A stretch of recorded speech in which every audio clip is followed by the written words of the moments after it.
Wow guys, welcome back to my channel. और guys, आपको देख के लग ही रहा होगा हम कहाँ से होके आए हैं। गेस करो, 3 ऑप्शन है।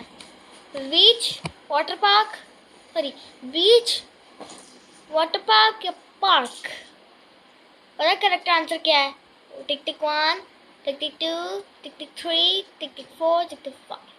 करेक्ट, जिनको करेक्ट आंसर मिल गया वो लाइक करें, शेयर करें और सब्सक्राइब करें चैनल को प्लीज़ जल्दी से। तो करेक्ट आंसर है बीच।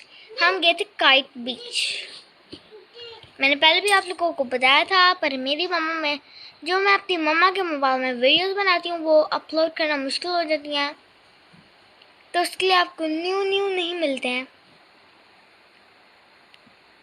तो जल्दी से जल्दी इस वीडियो को लाइक शेयर सब्सक्राइब कर दें।